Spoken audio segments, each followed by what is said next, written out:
নমস্কার বন্ধুরা, স্পাউস স্টোরিজের আরেকটি ব্লগে আপনাদের সবাইকে স্বাগত জানাই। আশা করি আপনারা সবাই ভালো আছেন। জানেন, অনেক দিন ধরে ভাবছি পুজোর কেনাকাটা কোথা থেকে করা যায়। এক বন্ধুর মুখে শুনলাম যে জুডিওতে নাকি খুব ভালো ভালো কিছু কালেকশান এসছে। তো ভাবলাম ঠিক আছে, আমার কর্তার যদি একটু সময় হয় তাহলে ওকে বলবো যে একবারটি চলো গিয়ে দেখে আসি কীরকম কালেকশান। তো সময় করে বার করতে আমরা পৌঁছে গিয়েছিলাম জুডিওতে।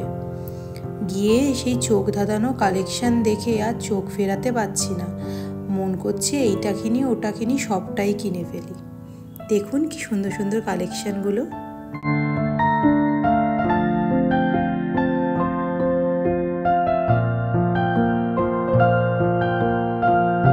আপনাদের সাথে একটা স্মৃতি শেয়ার করি। ছোটোবেলায় না দুর্গাপুজোর কেনাকাটা করতে মোস্টলি আমি আমার বাবার সাথে যেতাম, কারণ মায়ের অত সময় হতো না, তো বাবাই আমাকে নিয়ে যেত। আর তারপর থেকে যখন আমি বড় হতে একটু একটু করে শুরু করলাম, তো তখন আমি বন্ধুদের সাথে বা একা যাওয়া শুরু করলাম। আর সত্যি কথা বলতে না, ওই বাবার হাত ছাড়াটা যে কত দিন হয়ে গেছে, মানে এখন ওটা না, যখন দেখি কোনো ছোট বাচ্চা বা ধরুন কোনো ফ্যামিলি একসাথে কেনাকাটা করছে, তো আমিও না তখন খুব মিস করি যে সত্যি আজকে যদি আমার বাবা বেঁচে থাকতো একসাথে কেনাকাটা করতাম। কিন্তু বিশ্বাস করুন, আমার হাজবেন্ড আমার সেই আফসোসটা একটুও রাখে না। ও সব সময় আমাকে নিয়ে সঙ্গে নিয়ে বেরোয়, আর আমি ওর সাথেই ঘুরতে বেরোই বা কেনাকাটা করতে বেরোই, ওর সাথেই ফিরি। আমার সেরকম কোনো বন্ধুবান্ধব নেই।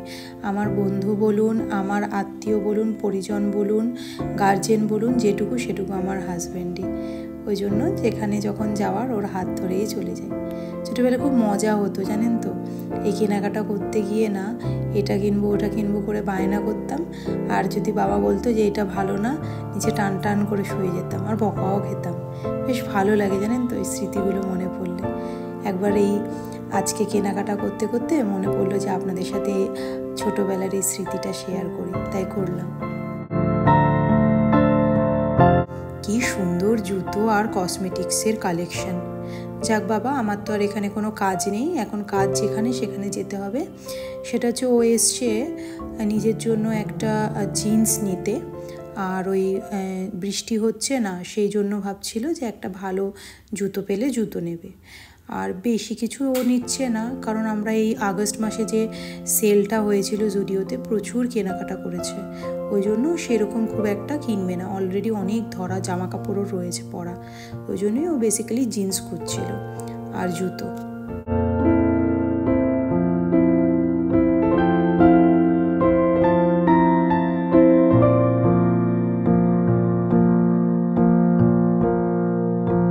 আজকে তো বেচারা জিন্স পেলো না, কারণ ওর সাইজের জিন্স অ্যাভেলেবেলই নেই। তো একজন স্টাফকে জিজ্ঞাসা করে জানতে পারলো যে দুর্গাপুজোর সেল স্টার্ট হতেই ওরা নাকি যে সাইজগুলো ছিল ওগুলো আউট অফ স্টক হয়ে গেছে, এখন কিছু আসবে না।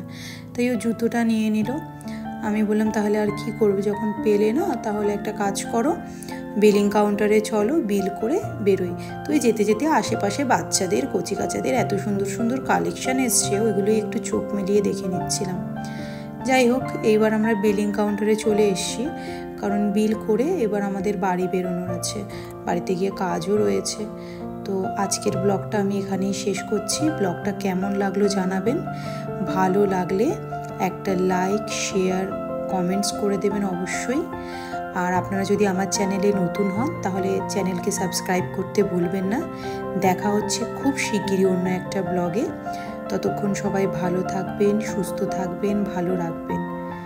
ঠিক আছে, দেখা হচ্ছে খুব শিগগিরই অন্য একটা ব্লগে। টাটা।